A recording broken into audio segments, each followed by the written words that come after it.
If you're not familiar with my work, I'm Tony Abeyta. I'm a Navajo artist who's born and raised in Gallup, New Mexico.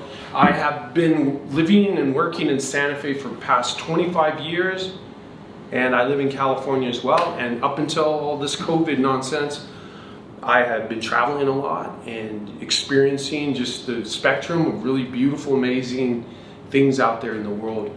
But now I get time to reflect on who I am in one place and be creative, and how do we deal with, in these times, our own creativity and our ideas about who we are as artists and what our role is. And so for so long, many of us as artists have been trying to think about how do we survive economically as artists? How is the marketplace an important part of defining who we are as artists? And I think what's happening right now, at least in my world, is that I get an opportunity to reflect on how do I want to continue in the times of COVID-19, and that is I'm able to define how I want to proceed with it. It doesn't get to take away anything from the way I work, because I can always paint. I have more time, and the pressure and the stress is off of me. And then I'm also able to take off those pressures of the economics, because I'm not traveling, I'm not going anywhere. I can cook food at home, so I don't have to hustle as hard to try to make ends meet. But I still have to work and I still have to survive, and that's what we're all up against. So I'm right here with a drawing of mine behind me, which I've been really engaged in some of the black and white drawings over the past 5-6 years. And so this one is called Seeds Dispersing, and the drawing is charcoal and ink wash, and the brown that you see in there is actually a walnut ink that I found that I just really love. It gives a beautiful sepia tone to it. And the drawing started getting from this big, right, to start getting bigger and bigger and bigger, and I was like, how do I afford framing these big giant drawings and behind plexiglass? And then I had all this reflection, and so I decided that I would just start taking the paper and mounting it on canvas. So I started doing that with the matte medium, and I got this really super fantastic paper. So if you could hear it, it's like a drum on there, and it's stretched really tight. The paper's made in Japan. It's got a great absorbent quality to it, and so I can draw on that instead of painting, and I don't have to put glass over, because for me, I think that's an interference and a barrier between you and the artwork. So this particular drawing, Seeds Dispersing, was really influenced by the relocation of the Navajos in 1876, the relocation to the Bosque Redondo. And so I had this idea that when this relocation occurred, that there was an immense amount of indigenous soul trauma, that there was innately within our ancestral makeup, that this memory of trauma follows us, and that it has an impact on who the way that we interact with genocide and colonialism, and also with the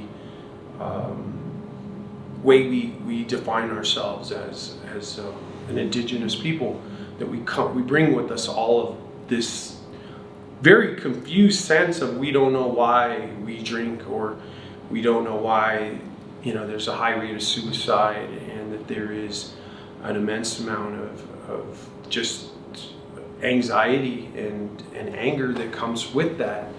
And so with this idea that when the Navajos came back and returned back to their homeland, and that as time has gone on, as today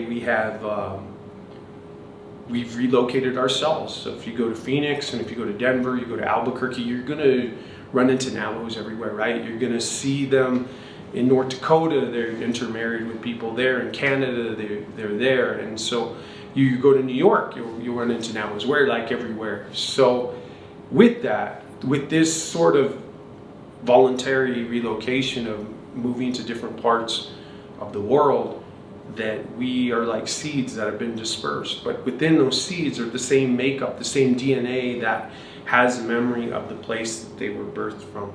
So that that narrative is much about my narrative, because I've traveled and spent the past 20 years traveling to Europe and Asia, and going to New York and living in California, living in Chicago and Italy. I have had a really wonderful opportunity to experience a new way of seeing my world is really expanded.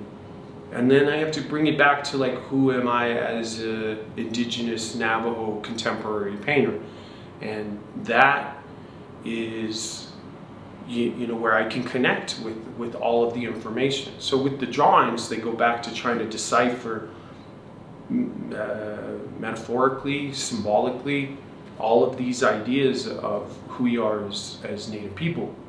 And so with that, in the drawing itself, it has all of these plants and medicinal herbs, all of these things, and there is this connection between all of them. And it's really funny because I did this like maybe 2 years ago, and then it had these covoid things in there which are interspersed, and that's not intentional. It's just, maybe it just looks like that, maybe, but they were microscopic organisms, things that really affect us but we can't see them. And so with the way I work is very intuitive. I just draw directly on the canvas. I don't have preliminary sketches. I don't go in with an idea that I'm going to do this, but it's all about what I'm thinking about while I'm doing it and what comes to mind. And then I get like, whoa, I just created something that has to do with this, and I can take that narrative and attach it to the visual information that I'm getting here. So I'm also a painter, so I paint a lot. I wanted to talk about drawing today with you just because it is in its purest form. It's not, you're not seduced by color, that it doesn't have the physicality of paint, but it's pure information. And that's kind of where I'm at right now in Covoid, is trying to create artwork that is telling a story that is about this day, this time, this age. So a lot of what I'm doing is about nature, because my connection to nature has been amplified through this quarantine time. I'm out more doing stuff outdoors, and so my connection is much richer to the outdoors. And I feel like a lot of the path that I was on, my trajectory, that was very much urban, airplanes, Ubers, just, you know, making reservations for food and all of these things, was a distraction from the real pure place that I needed to be as an artist and reconnect.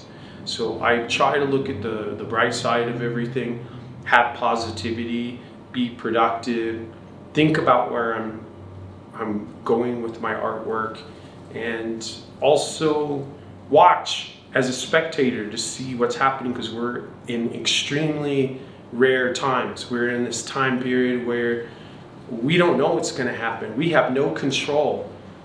We don't get to determine, we can't even plan what's going to happen next month. And that is unprecedented, is the word we've been using more than anything. So the times, our culture, ourselves, all of us are redefining into what I call New World Order, right? Sounds like a really good, you know, punk band name, right? So I just want to say that keep creative. For all of you people who love art, get out there, support your artists, because we need to like take care of our families and everything that goes with that. Look at art, appreciate it. It's some of the most important times right now that art is manifesting some really beautiful, great ideas, because we have a lot of time to be able to hone our skills, our ideas. And for you artists out there, I'm really excited to see what you come up with in the years ahead. because it's going to be the Renaissance. This is going to be a Renaissance of creativity. And I think right now, if we look at from a positive perspective, beautiful time to be an artist, a great time to be a collector, because these days aren't going to repeat themselves, and bring things into your life which are really vital and part of the human narrative, and that is art defines who we are too. So just want to say shout out to the mask, because I think it's saving lives and it's helping us keep our elders safe and that kind of stuff. You heard it, you just got to hear it from me again. You have a super day today. Good to see you.